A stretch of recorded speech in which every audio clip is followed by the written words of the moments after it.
Hi everyone. ಇವತ್ತು ನಾವು ನುಚ್ಚಕ್ಕಿಯಲ್ಲಿ ಮುದ್ದೆ ಮಾಡೋದಂತ ಹೇಗೆ ನೋಡೋಣ. ಮುದ್ದೆ ಅಂದರೆ ರಾಗಿ ಬಾಲ್. ನಾನು ಮಾಡೋ ಮೆಜರ್ಮೆಂಟು ಈಗ ತಗೊಳ್ಳೋದು 3-4 ಮುದ್ದೆ ಆಗುತ್ತೆ. ಸೊ ಆ ರೀತಿ ಮೆಜರ್ಮೆಂಟ್ ಹಾಕಿ ಮಾಡೋಣ ಇವತ್ತು. ನಾನು ನೋಡಿ ಇದು ಅಳತೆ ತೊಗೊತಾ ಇದ್ದೀನಿ. ಈ ಚಂಬಲ್ಲಿ ನೀರು ಹಾಕ್ತೀನಿ.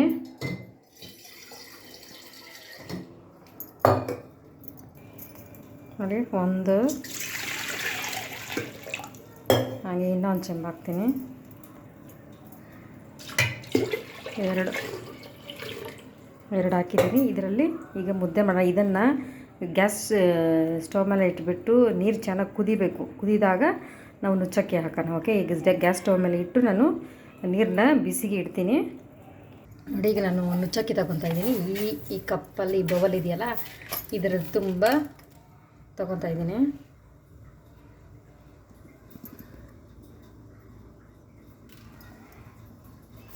ಒಂದು ಮತ್ತು ಒಂದು ಕಾಲು ಕಪ್ಪಷ್ಟು ತಗೊತಾ ಇದ್ದೀನಿ. ಇದನ್ನು ನೀಟಾಗಿ 2-3 ಸತಿ ತೊಳೆದು ನೀಟಾಗಿ, ಆಮೇಲೆ ನೀರು ಕಾದ್ಮೇಲೆ ನಾವು ಅದಕ್ಕೆ ಹಾಕೋಣ.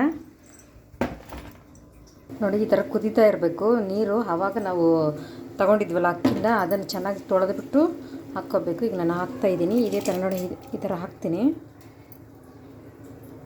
ನೋಡಿ, ಈ ಥರ ಅಕ್ಕಿ ಎಲ್ಲ ಹಾಕ್ಬಿಟ್ಟು ಚೆನ್ನಾಗಿ ಕಲಸಿ. ನೀವು ಬೇಕಾದರೆ ಈ NS ಅಕ್ಕಿ ಆದರೂ ಯೂಸ್ ಮಾಡ್ಬೋದು, ಇಲ್ಲಾಂದರೆ ಸೊಸೈಟಿ ಅಕ್ಕಿ ಆದರೂ ಯೂಸ್ ಮಾಡ್ಬೋದು. ನಾನು ನುಚ್ಚಕ್ಕಿ ಯೂಸ್ ಮಾಡ್ತಾಯಿದ್ದೀನಿ. ಯಾವುದಾದ್ರೂ ಆಗಲಿ ಚೆನ್ನಾಗಿ ಬರುತ್ತೆ ಮುದ್ದೆ.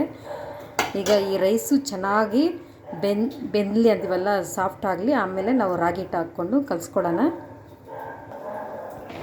ನೋಡಿ, ಬೆಂದಿದೆ ರೈಸ್. ಈಗ ತೋರಿಸ್ತೀನಿ ನೋಡಿ. ಬೆಂದಿದೆ. ಈಗ ನಾವು ರಾಗಿ ಹಿಟ್ಟನ್ನು ಹಾಕ್ಕೊಳ್ಳೋಣ. ನಾನು ಹಾಕಿ ತೋರಿಸ್ತೀನಿ ನೋಡಿ. ನಾನು ಅಕ್ಕಿ ತೊಗೊಂಡಿದ್ನಲ್ಲ, ಅದೇ ಕಪ್ಪಲ್ಲಿ 1 ಕಪ್ ತೊಗೊಂಡಿದ್ದೀನಿ. ಇದಕ್ಕೆ ಹಾಕೋಣ ಈಗ. ಹಾಗೆ ಇನ್ನು ಸ್ವಲ್ಪ ಒಂದು 1/2 ಕಪ್ಪು ಹಾಕೋಣ. ಹಾಗೆ ಒಂದು 5 ನಿಮಿಷ ಹಂಗೆ ಕುದಿಸೋಣ. ಪ್ಲೇಟ್ ಮುಚ್ತಾ ಇದ್ದೀನಿ ನೋಡಿ. ಈಗ 5 ನಿಮಿಷ ಆಯಿತು. ಈಗ ನೋಡಿ, ಇದು ಮುದ್ದೆ ಕೋಲು, ತಿರುಗಿಸೋ ಕೋಲು. ಇದನ್ನು ನೀಟಾಗಿ ಒಂದು 10 ನಿಮಿಷ ಚೆನ್ನಾಗಿ ತಿರುಗಿಸ್ಬೇಕು. ಈಗ ತೋರಿಸ್ತೀನಿ ನಾನು. ನೋಡಿ, ಹಿಂಗೆ ಇಟ್ಟಿದ್ದೀನಿ ಸ್ಟವ್ ಮೇಲೆ ಪ್ಲೇಟ್ ಇಟ್ಟು. ಮತ್ತು ಇದು ಮುದ್ದೆದು ಕೆಳಗಡೆ ಹಿಂಗೆ ಇಟ್ಕೊಂಡು ಸಪೋರ್ಟ್ಗೆ ಮುದ್ದೆ ನೀಟಾಗಿ ಕಲಿಸ್ಬೇಕು. ಈಗ ನಾನು ಕೆಳಗಡೆ ಇಟ್ಕೊಂಡು ಕಲಿಸ್ತೀನಿ. ಒಂದು ಚೆನ್ನಾಗಿ ಕಲಿಸ್ಬೇಕು. ಮೇಲಿಂದ ಕೆಳಗಡೆ, ಕೆಳಗಿಂದ ಮೇಲಕ್ಕೆ ಚೆನ್ನಾಗಿ ಹಿಟ್ಟು ಮತ್ತು ಮುದ್ದೆ ರೈಸ್ ಎಲ್ಲ ನೀಟಾಗಿ ಕಲಿಬೇಕು, ಮಿಕ್ಸ್ ಆಗಬೇಕಾದ್ರೆ ಆ ಥರ ಕಲಿಸಿ ತೋರಿಸ್ತೀನಿ. ಇದು ಈ ರೀತಿ ಕಾಲ್ಗೆ ಹಾಕ್ಕೊಂಡು ನೀಟಾಗಿ ನಾನು ಕಲಿಸಿದ್ದೀನಿ. ಮತ್ತು ಹಿಟ್ಟು ಮತ್ತು ರೈಸ್ ಎರಡು ಮಿಕ್ಸ್ ಆಗಿದೆ. ಇದನ್ನು ಮತ್ತೆ ನಾನು ಸ್ಟವ್ ಮೇಲೆ ಇಡ್ತೀನಿ ಒಂದು 5 ನಿಮಿಷ. ನೋಡಿ, 5 ನಿಮಿಷ ಆಯಿತು. ಮತ್ತೆ ನಾನು 5 ನಿಮಿಷ ಆದಮೇಲೆ ಮತ್ತೆ ಈ ಮುದ್ದೆನ ಕೆಳಗಡೆ ಇರಿಸ್ಕೊಂಡು ಮತ್ತೆ ಇನ್ನೊಂದು ಸತಿ ತಿರುಗಿಸ್ದೆ. ಅದು 2 ಸತಿ ಇಟ್ಟು ಈ ಥರ ಬಿಸಿ ಮಾಡಬೇಕು. ಯಾಕಂದರೆ ಅಕ್ಕಿ ಇದು ರಾಗಿ ಹಿಟ್ಟಲ್ವ, ಅದು ಸ್ವಲ್ಪ ಹಸಿ ಇರುತ್ತೆ, ಅದೆಲ್ಲ ಹೋಗಬೇಕಲ್ವ. ಅದಕ್ಕೆ ಈಗಲೂ ಮತ್ತೆ ಎರಡನೇ ಸತಿನೂ ಒಂದು 5 ನಿಮಿಷ ಹಂಗೆ ಬೇಯಿಸಿ ಸಿಮ್ಮಲ್ಲಿ ಇಟ್ಕೊಂಡು, ಮೀಡಿಯಮ್ ಫ್ಲೇಮಲ್ಲಿ ಇಟ್ಕೊಂಡು ಬೇಯಿಸೋಣ. 5 ನಿಮಿಷ ಆಗಲಿ.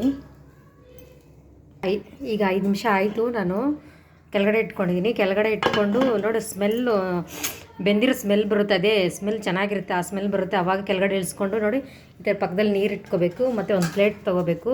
ಮತ್ತು ನಾನು ಹಾಟ್ ಬಾಕ್ಸ್ ಇಟ್ಕೊಂಡಿದ್ದೀನಿ ಇದರಲ್ಲಿ ಹಾಕ್ಕೊಳ್ಳೋಕ್ಕೆ. ನೀವು ಬೇಕಾದ್ರೆ ಹಂಗೆ ಇದು ಪಾತ್ರೆಗೆ ಹಾಕ್ಕೋಬೋದು. ನಾನು ಹಾಟ್ ಬಾಕ್ಸಲ್ಲಿ ಇಟ್ಕೊತೀನಿ, ಯಾಕಂದರೆ ಬಿಸಿ ಬಿಸಿ ಆಗಿದ್ದರೆ ಚೆನ್ನಾಗಿರುತ್ತೆ ಅಂತೇಳ್ಬಿಟ್ಟು, ಚೆನ್ನಾಗಿ ಊಟ ಮಾಡ್ಬೋದು ಅಂತೇಳ್ಬಿಟ್ಟು. ಈಗ ನಾನು ಈ ಹಿಟ್ಟನ್ನು ಈ ಪ್ಲೇಟ್ಗೆ ಹಾಕ್ಕೊತೀನಿ. ನೀವು ಬೇಕಾದರೆ ಪ್ಲೇಟ್ ಇಲ್ಲಾಂದರೆ ಸೌದೆದು ಕೋಲು ಈ ಥರ ಫ್ಲ್ಯಾಟಾಗಿರೋದು ಬರುತ್ತೆ, ಅದರಲ್ಲಿ ಹಾಕ್ಕೊಂಡು ಮಾಡ್ಬೋದು. ನಾನೀಗ ಹಿಟ್ಟನ್ನು ಇದರಲ್ಲಿ ಹಾಕ್ಕೊಂಡು ರೌಂಡ್ ಮಾಡೋದು ತೋರಿಸ್ತೀನಿ ನೋಡಿ. ನಾನು ಈ ಥರ ಹಾಕ್ಕೊಂಡಿದ್ದೀನಿ. ಇದನ್ನು ಈಗ ಮುದ್ದೆ ಥರ ಮಾಡ್ತೀನಿ. ಹಿಂಗೆ ನೀಟಾಗಿ ಕೈಯಲ್ಲಿ ಈ ರೀತಿ ಮಾಡ್ಕೋಬೇಕು. ಮಾಡಿಕೊಂಡು ಚೆನ್ನಾಗಿ ತೋರಿಸ್ತೀನಿ ಹೆಂಗೆ ಆಗುತ್ತೆ ಅಂತ ನೋಡಿ. ಈ ರೀತಿ ಮುದ್ದೆ ಆಗುತ್ತೆ. ನಾನು ಇದನ್ನು ಹಾಟ್ ಬಾಕ್ಸಲ್ಲಿ ಹಾಕ್ಕೊತೀನಿ ನೋಡಿ. ಈ ಥರ ರೌಂಡಿಗೆ ಮಾಡ್ಕೋಬೇಕು, ಕೈಯಲ್ಲೇ ಮಾಡ್ಕೋಬೇಕು. ಎಷ್ಟು ಚೆನ್ನಾಗಿದೆ ನೋಡಿ. ಇವಾಗ ಹಾಟ್ ಬಾಕ್ಸಲ್ಲಿ ಇಕ್ಕೋಣ. ಹಿಂಗೆ ಎಲ್ಲನೂ ಇದೇ ಥರ ಮಾಡಿ ಹಾಟ್ ಬಾಕ್ಸಲ್ಲಿ ಹಾಕ್ತೀನಿ ನಾನು ನೋಡಿ. 4 ರಾಗಿ ಬಾಲ್ ಆಗಿದೆ. ನಾನು ಹೇಳಿದ್ರಲ್ಲ 3-4 ಆಗುತ್ತೆ ಅಂತ ಹೇಳ್ಬಿಟ್ಟು ನಾನು 4 ಮಾಡಿದ್ದೀನಿ. ನಿಮಗೆ ಚಿಕ್ಕ ಸೈಜ್ ಬೇಕಂದರೆ 5-6 ಮಾಡ್ಕೋಬೋದು. ಯಾಕಂದರೆ ನಮ್ಮದು ಹಳ್ಳಿ ಸೈಡು ಒಂದು ಮುದ್ದೆ ತಿನ್ನೋಷ್ಟರಲ್ಲಿ ಹೊಟ್ಟೆ ತುಂಬಿಡಬೇಕು. ಚಿಕ್ಕದಾಗಿ ಮಾಡಿದ್ರೆ ಇದೇನು ಇಷ್ಟು ಚಿಕ್ಕದಾಗಿ ಮಾಡಿದ್ಯಾ ಅಂತೇಳ್ಬಿಟ್ಟು 1-2 2.5 ತಿಂದುಬಿಡ್ತಾರೆ. ಯಾಕಂದರೆ ವ್ಯವಸಾಯ ಮಾಡ್ತಾರಲ್ಲ ಕಷ್ಟ ಜೀವಿಗಳು ಅವರಿಗೆ ಹೊಟ್ಟೆ ತುಂಬಬೇಕಂದ್ರೆ ಒಂದು ಹಾಕಿದ ತಕ್ಷಣ ಹೊಟ್ಟೆ ತುಂಬೋಯ್ತು ಅನ್ನಿಸ್ಬೇಕು, ಅದಕ್ಕೆ ದೊಡ್ಡದಾಗಿ ಮಾಡ್ತೀನಿ. ನೀವು ಬೇಕಾದ್ರೆ ಚಿಕ್ಕದು ಮಾಡ್ಕೋಬೇಕಂತಂದರೆ ಅದೇ ಸಣ್ಣ ಚಿಕ್ಕದಾಗಿ ಮಾಡ್ಕೊಬೋದು. ನಾವೆಲ್ಲ ಇದೇ ಸೈಜ್ ಮಾಡ್ತೀವಿ. ಈಗ ಇದನ್ನು ಸಾರಿಗೆ ಹಾಕ್ಕೊಂಡು ಪ್ಲೇಟಲ್ಲಿ ಸರ್ವ್ ಮಾಡ್ಕೊಂಡ್ರೆ ಮುದ್ದೆ ರೆಡಿ ಇರುತ್ತೆ. ಸರ್ವ್ ಮಾಡ್ಕೊಳ್ಳೋಣ ತೋರಿಸ್ತೀನಿ ನೋಡಿ. ಹಂಗೆ ಸೈಡ್ ಡಿಶ್ಗೆ ಕಬಾಬ್, ಹಂಗೆ ಸೌತೆಕಾಯಿ ಈರುಳ್ಳಿ ಈಗ ಪ್ಲೇಟ್ಗೆ ಹಾಕ್ಕೊತೀನಿ ತೋರಿಸ್ತೀನಿ ನೋಡಿ. ಸರ್ವ್ ಮಾಡ್ಕೊಂಡಿದ್ದೀನಿ. ಸೌತೆಕಾಯಿ ಮುದ್ದೆ ಮತ್ತು ಕಬಾಬು ಸಾಂಬಾರು ಹಾಕ್ಕೊಂಡು ತಿಂದರೆ ತುಂಬ ಚೆನ್ನಾಗಿರುತ್ತೆ. ಹೇಗೆ ಅನಿಸ್ತಿದೆ ನಿಮಗೆ? ವಿಡಿಯೋ ಇಷ್ಟ ಆದರೆ ಲೈಕ್ ಕೊಡಿ, ಶೇರ್ ಮಾಡಿ, ಹಾಗೆ ಪಕ್ಕದಲ್ಲಿರುವಂಥ ಬೆಲ್ ಐಕನ್ನ ಪ್ರೆಸ್ ಮಾಡಿ. ತುಂಬ ಚೆನ್ನಾಗಿರುತ್ತೆ. Thank you.